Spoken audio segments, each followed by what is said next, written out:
Charlie Brown was built to lose. Charlie Brown made his debut in 1950, and from the very first panel of Peanuts, Charles Schulz didn't design him to succeed.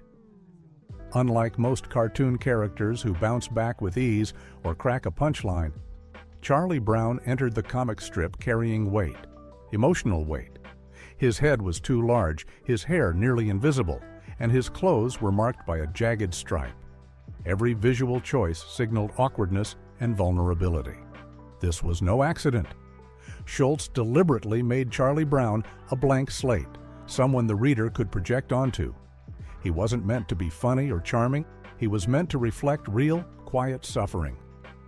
The kind that doesn't get resolved in 3 panels. The kind that stays. His dog never listened. His crush never noticed him. His friends never really supported him. He was a child surrounded by noise, but he lived in silence. And that's what made him unforgettable. Charlie Brown's world was built to push him down. Charlie Brown didn't just face internal struggles. The entire Peanuts universe seemed designed to undermine him. His friends constantly insulted him. Lucy pulled the football away every time. Even his own dog, Snoopy, often ignored or overshadowed him. The worst part? No one ever apologized. There were no hugs, no redemption arcs, no very special episode moments where things got better. Every time Charlie tried, the world reminded him he wasn't enough. He would train for the spelling bee and lose. He'd step up to pitch and get shelled. He'd buy Valentine's cards and end up with an empty mailbox. These weren't just comic gags, they were structured tragedies. Schulz didn't write punchlines. He wrote patterns, emotional loops that never broke. And that's what made Charlie Brown's struggle so real. He wasn't defeated once, he was defeated forever, and still kept showing up. The Little Red-Haired Girl and the Anatomy of Rejection.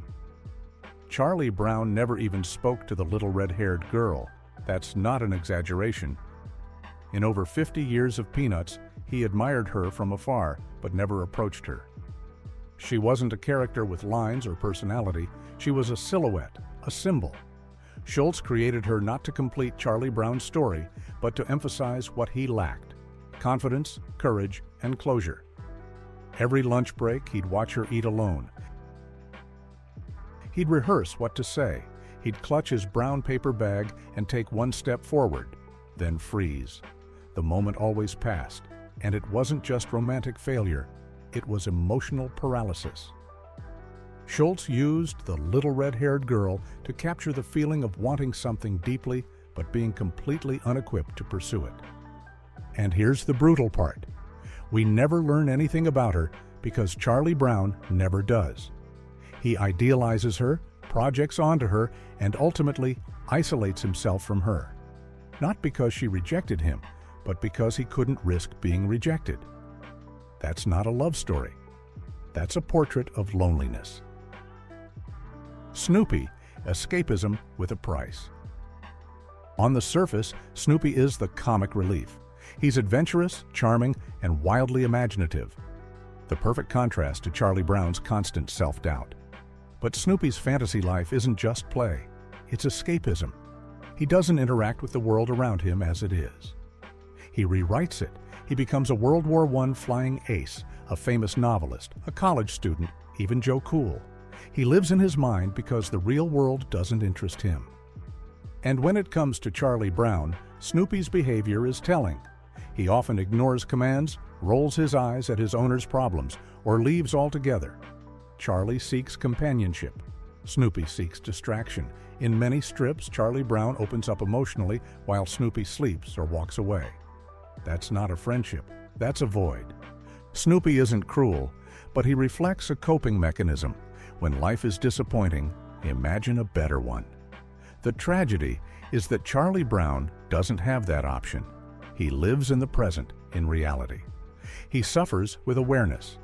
Meanwhile, Snoopy flies above it, literally and metaphorically. And while readers adore Snoopy, Charlie Brown is the one left alone at the bottom of the panel. The football gag wasn't a joke, it was trauma repetition. Every year, Lucy tells Charlie Brown to kick the football. Every year, he runs full speed toward it, and every year, she pulls it away at the last second. He flips into the air, crashes on his back, and stares at the sky in defeat. It's one of the most recognizable gags in cartoon history. But it's not just a recurring bit, it's psychological. This gag represents more than slapstick. It's a ritual of false hope. Charlie Brown knows Lucy will probably betray him. He remembers the last time, and the time before that. But he still believes, still hopes, still tries. That's not stupidity. That's emotional conditioning, something trauma victims understand all too well. The moment he starts running, he becomes a version of every person who's ever convinced themselves, maybe this time will be different. Schulz didn't give Lucy new reasons. He didn't give Charlie Brown better defenses. He locked them both in a cycle. That's the tragedy. Lucy always lies. Charlie Brown always trusts. And no one ever learns. Because Peanuts isn't about resolution. It's about repetition. The pain you can't explain, but can't escape either. Holiday specials were just sadder versions of real life. Most cartoons use holidays as a moment for joy, magic, or reunion. Peanuts did the opposite. In It's the Great Pumpkin, Charlie Brown, the other kids get candy. Charlie gets rocks, not once, but in every house. In A Charlie Brown Christmas, he's given control of the play, only to be ignored and mocked. In Valentine's Day episodes, he sits alone with an empty mailbox. These moments weren't accidental. Schulz deliberately subverted the expectations tied to childhood celebrations. Holidays in Peanuts don't bring connection. They emphasize disconnection. The more festive the setting, the more alone Charlie Brown feels. The music may be cheerful, the setting may sparkle, but the emotion is isolation. These stories didn't wrap with hugs. They ended in silence, or disappointment, or quiet acceptance. Because in Schulz's world, even the most magical days don't promise happiness. The kite-eating tree and symbolism of failure. Charlie Brown's kite always ends up in the same place, stuck in the same tree. It's not a random mishap, it's a ritual of defeat. The tree becomes something more than wood and leaves. It becomes an opponent, a constant reminder that even the simplest joys are out of reach. Flying a kite should be effortless, joyful. It's a child's task. But for Charlie Brown, it's a struggle. Every time, the string gets caught, the wind shifts, the tree grabs it, and he stands there, helpless. Schulz gave this failure a name, the kite-eating tree, because it didn't just stop the kite, it consumed it, turned hope into frustration. That tree became a metaphor for the world, indifferent, immovable, and always in the way. And still, Charlie kept trying, kept flying, even when he knew how it would end. Why no one ever really listened to Charlie Brown. Charlie Brown talks a lot, to his friends, to his dog, to himself. But no one ever really listens. Lucy cuts him off. Linus lectures him. Snoopy walks away. Peppermint Patty misinterprets him. His emotions are shared, but never mirrored. He opens up, and the world closes down. This lack of validation is subtle, but it's everywhere in Peanuts. His friends don't comfort him. They tease, they redirect, or they ignore. When he speaks honestly, it's often met with awkward silence or empty responses. This isn't just social awkwardness, it's emotional abandonment. Charlie Brown isn't just sad, he's unheard. That's what makes his loneliness so devastating. It's not that he's alone, it's that he's surrounded by people and still feels invisible. The absence of adults was the presence of helplessness. In Peanuts, adults don't speak. They're never seen. In the animated specials, they're reduced to the muted trumpet sound. Wah, wah, wah. This wasn't a gimmick. It was a design choice. Schulz removed adults to show what it feels like when grown-ups can't help or don't care. Charlie Brown doesn't run to authority figures. He doesn't cry to his parents or ask a teacher to intervene. He tries to solve everything himself. Even when overwhelmed, he internalizes it. The absence of adult support isn't just silence, it's pressure. He's a kid, but he's carrying adult emotions. Anxiety, shame, heartbreak. And the message is clear. In Charlie Brown's world, no one is coming to save you.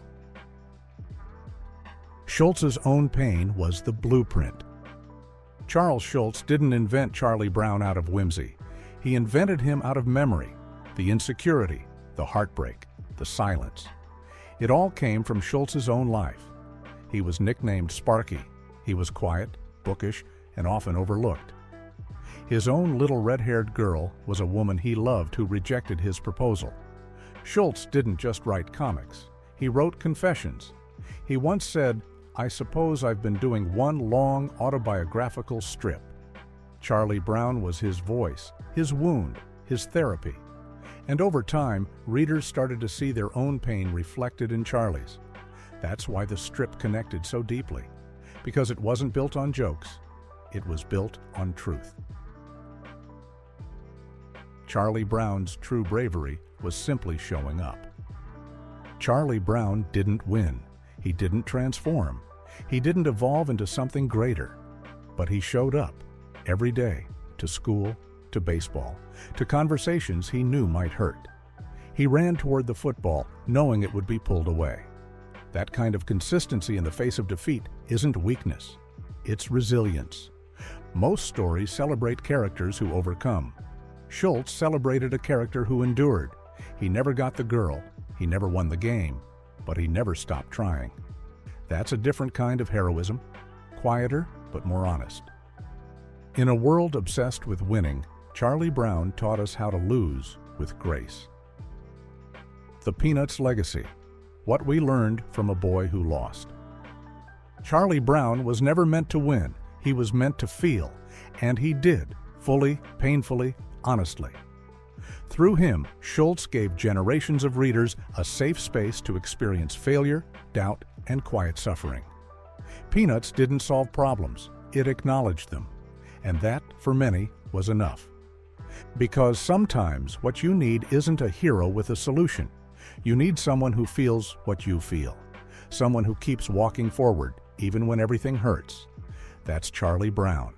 Not a punchline, not a loser, a tragic genius, drawn in ink but remembered in empathy. The Empty Mailbox: how Schulz portrayed emotional neglect. There's a moment in the Valentine's Day special where Charlie Brown opens his mailbox, looks inside, and sees nothing. It's quiet. It's still. He pauses, and then he walks away. That's it. No tantrum, no breakdown, just silence. This scene isn't unique. Variations of it appear again and again throughout Peanuts. Charlie Brown expects nothing, but still hopes for something. A card, a note, a kind gesture, and every time the mailbox is empty. It becomes a symbol, not of dramatic rejection, but of something worse: emotional neglect. Schulz didn't write cruelty. He wrote absence, the kind of pain that doesn't scream but lingers. The mailbox isn't just a prop. It's a metaphor for unfulfilled need, the kind we all experience but rarely admit. Charlie Brown didn't want popularity. He wanted to be seen, and the world around him just didn't respond. Peppermint Patty: loyal, brave, and always misread. Peppermint Patty is loud, confident, brash. But underneath that tough exterior is one of the most emotionally vulnerable characters in Peanuts. She calls Charlie Brown Chuck. She includes him. She talks to him when no one else does. But her kindness is often misunderstood, or worse, ignored. Charlie Brown never fully engages with her. He doesn't understand what she's offering. And that misconnection hurts both of them. Peppermint Patty isn't just comic relief. She's a study in misread affection. She reaches out to someone emotionally unavailable, again and again. And Schulz uses her character to highlight a different kind of tragedy. The one where someone offers you connection, but you're too focused on your own pain to notice. The soundtrack of sadness: Vince Guaraldi's emotional undercurrent. The music in Peanuts is unforgettable, but also unusual. Vince Guaraldi's jazz piano compositions don't sound like traditional cartoon scores. They're not exaggerated or comedic. They're reflective, subtle, sometimes haunting. Pieces like Skating, Christmas Time Is Here, and Linus and Lucy carry a kind of melancholy underneath their melodies. They feel nostalgic, even on first listen. And that wasn't accidental. Guaraldi's music became the emotional glue of Peanuts animation. It didn't just support the story, it expanded it. The juxtaposition of quiet jazz with Schulz's minimalist storytelling created a tone that no other cartoon has ever matched. It turned panels and stillness into something cinematic, emotional, timeless. Even today, when people hear that piano line, they don't smile out of joy. They smile out of memory, and maybe a little sadness. Linus and the Security Blanket. Faith, doubt, and coping. Linus is wise, sometimes too wise for his age. He quotes scripture, analyzes human behavior, and offers deep insight. But he also clings to a blue blanket. He sucks his thumb. He panics when the blanket goes missing. This contradiction is what makes him one of Schulz's most profound creations. Linus is a character built on duality, belief and fear, intellect and insecurity. The blanket isn't just a child's comfort item, it's a crutch, a coping mechanism. And Schulz never mocked it, he treated it with empathy. Because everyone has a blanket, some are physical, others are emotional. But they all serve the same purpose, helping us function when the world feels unsafe. By pairing wisdom with dependency, Schulz created a message that resonates even into adulthood. You can be strong and still need something to hold on to. Why Charlie Brown endures, even after Schulz's death. When Charles Schulz died in 2000, he made it clear that Peanuts would end with him. No ghostwriters, no corporate continuation. The strip would retire alongside its creator. And yet, Charlie Brown hasn't disappeared. New generations still find him, still connect, still feel that pang of empathy when they see him with his head down and his heart open. He's not viral, he's not loud, but he's permanent. Why? Because Schulz built something that transcended trends. He didn't write for laughs, he wrote for truth. And truth ages well. Charlie Brown's world may be static, but its meaning continues to grow. Because failure, loneliness, and quiet hope are timeless. As long as people feel those things, Charlie Brown will matter. I'm going to keep dropping more of these cartoon breakdowns, so if that's your thing, stick around. Hit subscribe if you haven't already. Thanks for being here, and catch you next time.